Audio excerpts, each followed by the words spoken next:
US-ഇസ്രയേൽ സംയുക്ത ആക്രമണത്തിൽ ഇറാന്റെ പ്രതിരോധ മന്ത്രി അമീർ നാസിർ സാദെ കൊല്ലപ്പെട്ടതായാണ് റിപ്പോർട്ടുകൾ പുറത്തുവരുന്നത്. Iranian revolutionary guard commander Mohammad പക്പറും മരിച്ചു. പരമാധികാരം സംരക്ഷിക്കാൻ ഏതറ്റം വരെയും പോകുമെന്നാണ് ഇറാൻ വ്യക്തമാക്കുന്നത്. ശത്രുക്കളെ പാഠം പഠിപ്പിക്കുമെന്ന് വിദേശകാര്യമന്ത്രി അബ്ബാസ് അരക്ചി. വിവരങ്ങളുമായി അജയ് സുധാബിൽ ചേരുന്നുണ്ട്. അജയ്, ഇപ്പോൾ കുവൈത്ത് ഇന്റർനാഷണൽ എയർപോർട്ടിൽ ആക്രമണം നടന്നിരിക്കുന്നു എന്നുള്ളതാണ് അവസാനമായി പുറത്തുവരുന്ന വിവരം. നിരവധി ജീവനക്കാർക്കടക്കം പരിക്കേറ്റിട്ടുണ്ട്. എന്താണ് ഇപ്പോൾ നിലവിലെ സാഹചര്യം അവിടുത്തെ?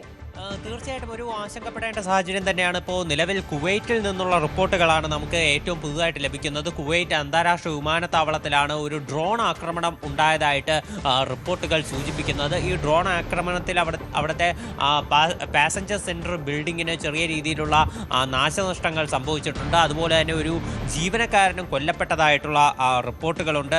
എന്തായാലും ഒരു ആശങ്കപ്പെടേണ്ട സാഹചര്യം തന്നെയായിരുന്നു ഈ പശ്ചിമേഷ്യയിൽ മുഴുവനായി സ്ഥിതി ചെയ്തിരുന്നത്. ഇപ്പോഴൊരു ജനവാസ മേഖലയിൽ, അതും ഒരു എയർപോർട്ട് കേന്ദ്രീകരിച്ചുള്ള ആക്രമണം എന്ന് പറയുന്നത് തീർച്ചയായിട്ടും ഒരു ഗുരുതരമായിട്ടുള്ള കാര്യം തന്നെയാണ്. ഇറാൻ ആദ്യം പ്രതീക്ഷിച്ചിരുന്നത് US-ഉം ഇസ്രായേലും സംയുക്തമായിട്ടൊരു ആക്രമണം നടത്തുമ്പോൾ പശ്ചിമേഷ്യൻ രാജ്യങ്ങൾ തീർച്ചയായിട്ടും ഇറാനൊപ്പം നിൽക്കുന്നൊരു സമീപനമായിരിക്കും അവർ സ്വീകരിക്കുക എന്നാണ് തീർച്ചയായിട്ടും ആദ്യഘട്ടത്തിൽ ഇറാൻ വിചാരിച്ചിരുന്നത്. എന്നാൽ ഇറാൻ എപ്പോഴാണോ അവരുടെ രാജ്യങ്ങൾ കയറി ചെന്ന് അവിടെയുള്ള സൈനിക ബേസുകളെ, US-ന്റെ സൈനിക ബേസുകളെ ആക്രമിച്ചത്, അപ്പോൾ തന്നെ ഈ രാജ്യങ്ങൾ ഇറാന് എതിരായി തിരിയുന്നൊരു കാഴ്ചയാണ് കാണാൻ സാധിച്ചത്. ഈ പശ്ചിമേഷ്യയിലുള്ള ഒരു രാജ്യവും ഇപ്പോൾ ഇറാൻ ആക്രമണം നടത്തിയ സൗദി അറേബ്യ, അതുപോലെ കുവൈറ്റ്, ബഹ്റൈൻ, അബുദാബി, UAE തുടങ്ങി ഒരു രാജ്യങ്ങളും തന്നെ ഇറാനൊപ്പം നിൽക്കുന്ന ഒരു സമീപനമല്ല സ്വീകരിച്ചത്. ഇറാൻ നടത്തിയിട്ടുള്ള ഈ ആക്രമണത്തിൽ തക്കതായിട്ടുള്ള മറുപടി ഉണ്ടാകും എന്നുള്ളൊരു മുന്നറിയിപ്പ് തന്നെയാണ് കുവൈറ്റ്, UAE ഉൾപ്പെടെയുള്ള രാജ്യങ്ങൾ നിലവിൽ സ്വീകരിച്ചിട്ടുള്ളത്. ദോഹയിലടക്കം ഇപ്പോൾ നമ്മൾ നോക്കുകയാണെങ്കിൽ ഈ കുറച്ച് ഡ്രോൺ ആക്രമണം UAE-യിൽ കുറച്ച് ഈ ഇറാൻ്റെ കുറച്ച് ഡ്രോണുകൾ വെടിവെച്ചിട്ടതായിട്ട് റിപ്പോർട്ടുകളുണ്ട്. അതുപോലെ തന്നെ ബഹ്റൈനിൽ ഇപ്പോൾ തുടർച്ചയായിട്ട് സൈറനുകൾ മുഴങ്ങിക്കൊണ്ടിരിക്കുകയാണ്. പലയിടത്തും ഇത്തരത്തിൽ ആശങ്കപ്പെടേണ്ട സാഹചര്യം തന്നെയാണ്. UAE ഇറാൻ്റെ കുറച്ച് മിസൈലുകൾ വെടിവെച്ചിട്ടതായിട്ടുള്ള റിപ്പോർട്ടുകളുമുണ്ട്. അതുപോലെ തന്നെ ഇസ്രായേലിലും കടുത്ത രീതിയിലുള്ള ഒരു ഇറാൻ ആക്രമണം തന്നെയുണ്ട്. അവരുടെ ഒരു അയൺ ഡോം സംവിധാനം, പല മിസൈലുകൾ ഇറാൻ്റെ ഭാഗത്തു നിന്നുണ്ടായിട്ടുള്ള പല മിസൈലുകളും അവർ വെടിവെച്ചിട്ടെങ്കിലും ചെറിയ രീതിയിലെങ്കിലും നാശനഷ്ടങ്ങൾ ഇസ്രായേലിൽ സംഭവിച്ചിട്ടുണ്ട്. ഇസ്രായേലിലുള്ള ഹൈഫ നഗരത്തിൽ ചില ഈ മിസൈലുകൾ വീണതായിട്ട് റിപ്പോർട്ടുകൾ സൂചിപ്പിക്കുന്നുണ്ട്. ടെൽ അവീവിലും അതുപോലെ തന്നെ ഹൈഫ എന്നീ നഗരങ്ങളിലും ഈ സ്ഫോടന ശബ്ദങ്ങൾ കേട്ടതായിട്ട് റിപ്പോർട്ടുകൾ സൂചിപ്പിക്കുന്നുണ്ട്. ഒരു 9 നില കെട്ടിടത്തിൽ ഈ ഒരു മിസൈൽ ആക്രമണം നടന്നതായിട്ട് റിപ്പോർട്ടുകളുണ്ട്. അതിലൊരാൾ കൊല്ലപ്പെട്ടതായിട്ടും വിവരങ്ങൾ സൂചിപ്പിക്കുന്നുണ്ട്. ഇതിനോടകം തന്നെ ഇസ്രായേൽ അവിടെയുള്ള പൗരന്മാരോട് അനാവശ്യ യാത്രകൾ ഒഴിവാക്കണം എന്നുള്ള മുന്നറിയിപ്പ് നൽകി കഴിഞ്ഞു. അതുപോലെ തന്നെ സമ്മേളനങ്ങൾ ഒഴിവാക്കണം, സ്കൂളുകൾ അടഞ്ഞു തന്നെ കിടക്കണം എന്നൊരു നിർദ്ദേശം കൂടി ഇസ്രായേലിൻ്റെ ഭാഗത്തു നിന്നുണ്ട്. കടുത്ത ജാഗ്രത തന്നെ ഇസ്രായേൽ വെച്ച് പുലർത്തുന്നുണ്ട്. അതുപോലെ തന്നെ ഇസ്രായേൽ ആർമി ഇപ്പോൾ ഏറ്റവും പുതുതായിട്ട് അവർ ഒരു മെസ്സേജ് പുറത്തുവിട്ടിട്ടുള്ളതെന്ന് പറഞ്ഞാൽ ഇസ്രായേലിൻ്റെ രണ്ടാം ഘട്ട സ്ട്രൈക്ക് അവരുടെ അടുത്ത ഘട്ട മിസൈൽ സ്ട്രൈക്ക് ഇറാന് നേരെ ആരംഭിച്ചതായിട്ട് ഇസ്രായേലിൻ്റെ ആർമി വ്യക്തമാക്കിയിട്ടുണ്ട്. എന്നാൽ ഇറാൻ ഒട്ടും തന്നെ പിന്നോട്ടില്ല എന്നുള്ളൊരു നിലപാട് തന്നെയാണ് ഇറാന്റെ ഭാഗത്തു നിന്നുള്ളത്. ഇറാന്റെ ഭാഗത്തു നിന്ന് ഇപ്പോൾ കൂടുതൽ പ്രതികരണങ്ങളെല്ലാം നടത്തിക്കൊണ്ടിരിക്കുന്നത്. കാണുന്ന ദൃശ്യങ്ങൾ കുവൈത്ത് ഇന്റർനാഷണൽ എയർപോർട്ടിലുണ്ടായ ആക്രമണത്തിന്റെ ദൃശ്യങ്ങളാണ്. ദാരുണമായ ആക്രമണമാണ് അവിടെ സംഭവിച്ചിരിക്കുന്നത് എന്ന് ദൃശ്യങ്ങളിൽ നിന്ന് തന്നെ വ്യക്തമാണ്. നിരവധി ആളുകൾക്ക് പരിക്കേറ്റു എന്നുള്ള വിവരങ്ങൾ പുറത്തു വരുന്നു. ഒരാളുടെ മരണം സംഭവിച്ചു എന്നുള്ള വിവരങ്ങൾ പുറത്തു വരുന്നു. അതിനപ്പുറം തന്നെ നിരവധി ഉപകരണങ്ങൾക്ക് നാശനഷ്ടങ്ങൾ സംഭവിച്ചു എന്നൊക്കെ മനസ്സിലാക്കാൻ സാധിക്കുന്നു. ഇപ്പോൾ വീണ്ടും ഇസ്രയേൽ ആക്രമണം തുടരാനുള്ള സാധ്യതയുണ്ടെന്നുള്ള റിപ്പോർട്ടുകൾ പുറത്തു വരുന്നു. അതോടൊപ്പം തന്നെ ഇറാൻ പുതിയ ആയുധങ്ങൾ കോപ്പുകൂട്ടുന്ന ഒരു സാഹചര്യം ഉണ്ടാകുന്നു. ആക്രമണം കൂടുതൽ രൂക്ഷമാകാൻ പോകുന്നു എന്നുള്ള വിവരങ്ങളൊക്കെയാണ് പുറത്തു വരുന്നത്. അത്തരമൊരു സാഹചര്യമാണ് ഇപ്പോൾ നിലനിൽക്കുന്നത്, അല്ലേ അജയ്? അതെ, തീർച്ചയായിട്ടും. അതിനിടയിൽ ഇപ്പോൾ ഈ ടെഹ്റാനിൽ നിന്നുള്ള കുറച്ച് വിവരങ്ങൾ കൂടി പുറത്തു വരുന്നതെന്ന് പറഞ്ഞാൽ ഈ ടെഹ്റാനിൽ ഈ സർക്കാർ അനുകൂലികളായിട്ടുള്ള ചിലർ അമേരിക്കയ്ക്കെതിരെ പ്രതിഷേധവുമായിട്ട് അവിടെ തെരുവിലിറങ്ങിയിട്ടുണ്ട്. അൽ ജസീറ ഇതുമായിട്ട് ബന്ധപ്പെട്ട ചില ചിത്രങ്ങൾ ഇപ്പോൾ അവരുടെ വെബ്സൈറ്റിൽ ഉൾപ്പെടെ ഷെയർ ചെയ്തിട്ടുണ്ട്. അപ്പോൾ അങ്ങനെ ചില വിവരങ്ങൾ കൂടി വരുന്നുണ്ട്. അവിടെ സർക്കാരിനെതിരെ വലിയ പ്രതിഷേധങ്ങൾ നടന്നുകൊണ്ടിരിക്കുകയാണ്. അപ്പോൾ അതിനിടയിലാണ് സർക്കാർ അനുകൂലികളായിട്ടുള്ള ചിലർ ഈ അമേരിക്കക്കെതിരെ പ്രതിഷേധവുമായിട്ട് ടെഹ്റാനിൽ തെരുവിലിറങ്ങുന്ന ഒരു സാഹചര്യമുള്ളത്.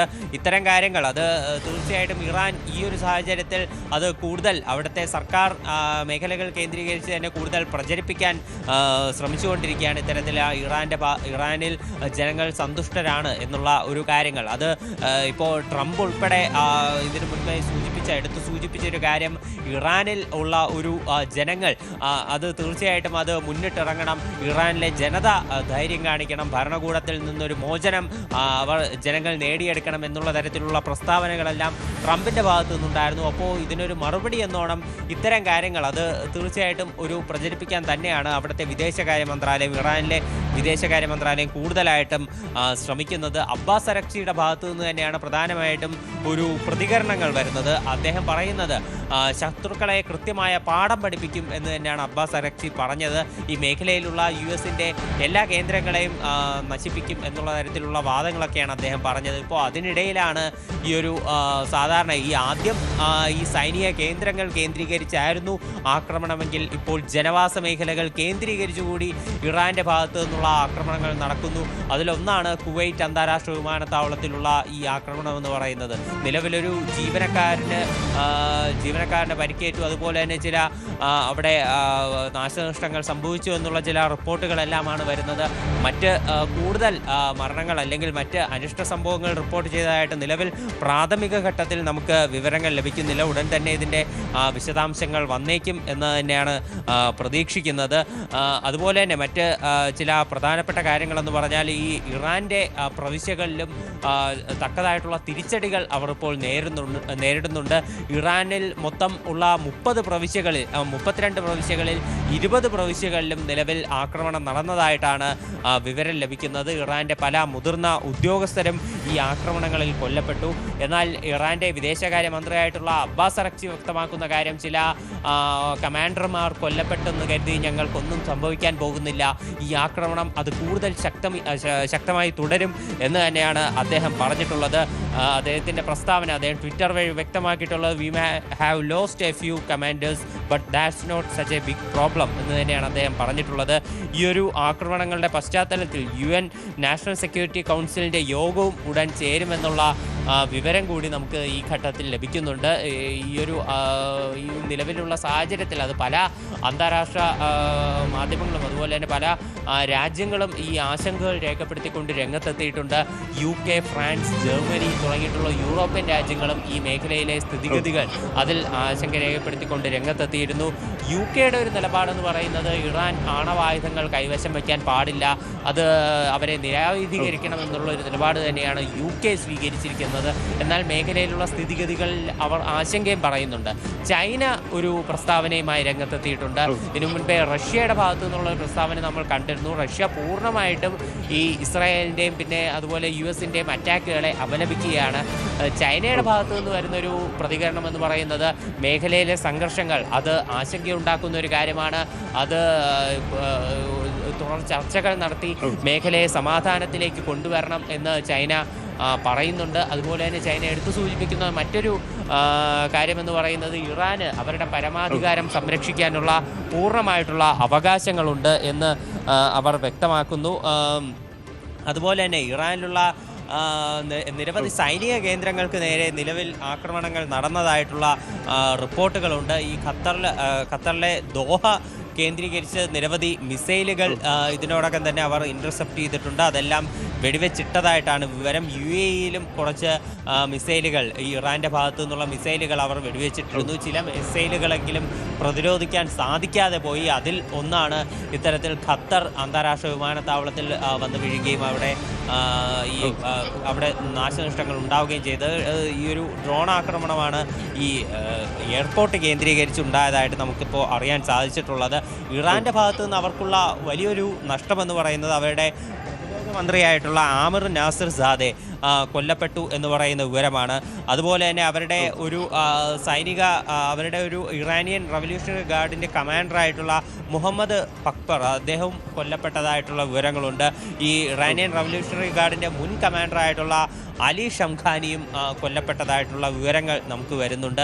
ചില ഇസ്രായേലി മാധ്യമങ്ങൾ, ഇസ്രായേലിലുള്ള ചാനൽ 12 എന്ന് പറയുന്ന മാധ്യമം ആദ്യം ഇറാൻ്റെ പരമോന്നത നേതാവ് ആയത്തുള്ള അലി ഖമനേയി കൊല്ലപ്പെട്ടു എന്നുള്ള തരത്തിലുള്ള ചില റിപ്പോർട്ടുകൾ പുറത്തുവിട്ടിരുന്നു. എന്നാൽ